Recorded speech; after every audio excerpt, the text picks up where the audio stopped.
So Toby and I were just talking about, the fall of Rome, how that happened. They were basically overextending themselves, getting spread too thin. They couldn't manage all of their new territories. And now look at the similarities with the SEC. They have this long-going 2-year case with the Ripple, and that's still going to go on until next year. They are now preparing for a new case with Grayscale, and that's going to be dragging out for years to come. Now they're going up against Coinbase and saying that Coinbase has been selling securities as well. And not to mention all of the other cryptocurrencies individually that they're trying to take down individually. Now they're trying to say that they will be regulating or taking down or having cases against every cryptocurrency exchange.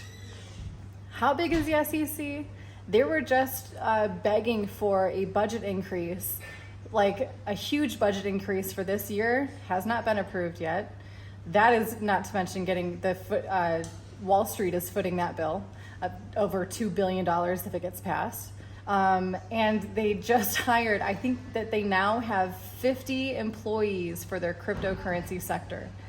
50 employees to take care of all of this these new frontiers that the SEC is trying to take, and they're still not being proactive in giving clear regulation, clear guidelines for people within the cryptocurrency space to function properly. Keep spreading it, the SEC. Keep going. Go far and wide. Let's see how thin you can get, and maybe it's going to crumble.